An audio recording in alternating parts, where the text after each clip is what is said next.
नमस्कार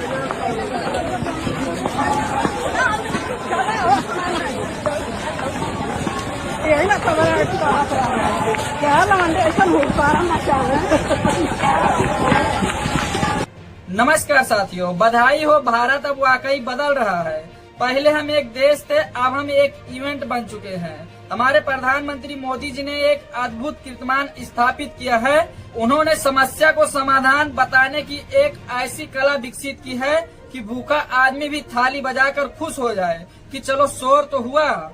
सबसे पहले उन्होंने इस देश की जनता को नोटों के लिए लाइन में लगाया। फिर जब नोटबंदी से लोगों की मौत हुई तो लोगों को कोविड की लाइन में लगाया। जब कोविड से लोगों की मौत हुई फिर ऑक्सीजन की लाइन में लगाया। जब ऑक्सीजन से लोगों की मौत हुई फिर अनाज की लाइन में लगाया, पैसे के लिए लाइन में लगाया और आज लोगों को सिलेंडर के लिए लाइन में फिर से मरने के लिए खड़ा कर दिया है।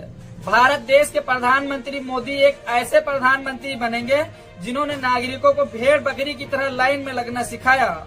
वो मजबूत दावे करने वाले प्रधानमंत्री, वार पर चुप रहने वाले प्रधानमंत्री, अमेरिका को एक शब्द न बोल पाने वाले प्रधानमंत्री। 50% से ज्यादा होटल बेंगलुरु में बंद हो चुके हैं। 20% से ज्यादा होटल मुंबई में बंद हो चुके हैं।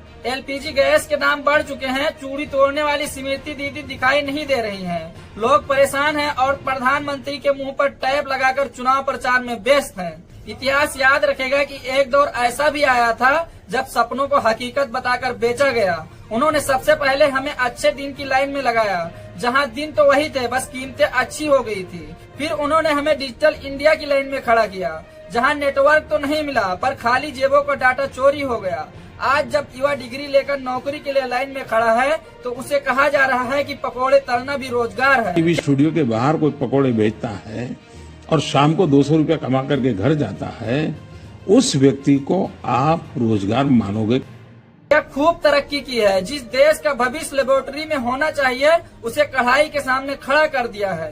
दावे तो ऐसे हैं कि दुनिया हमारे कदमों में झुकती है, लेकिन सीमा पार जब आक्रमण होता है तो लाल आंखें चश्मे के पीछे छुप जाती हैं। मणिपुर जलता रहा, बेटियां सड़कों पर घसीटती रहीं। साहब के पास मन के बात के लिए तो वक्त था, पर उस दर्द पर एक शब्द बोलने के लिए गला सूख गया। अजीब विरोधाभास है। चुनाव हो तो रात दिन गला फाड़ कर भाषण देते हैं, जब जवाबदेही की बात आती है तो साहब मौन हो जाते हैं। बेंगलुरु से लेकर मुंबई तक होटल बंद हो रहे हैं, धंधे चौपट हैं और मिडिल क्लास आदमी बस टैक्स भरने की लाइन में आखिरी सांसें गिन रहा है। प्रधानमंत्री जी, आप चुनाव प्रचार के लिए कीर्तिमान जरूर बनिए, लेकिन याद रखिए इतिहास विज्ञापनों से नहीं बल्कि खाली पेटों की शिष्टियों में लिखा जाता है। आप नागरिकों को भेड़ बकरी समझकर लाइन में खड़ा कर सकते हैं, लेकिन जब यही भेड़ बकरी जागते हैं तो बड़े बड़े किले ढह जाते हैं। जय भीम, जय भारत।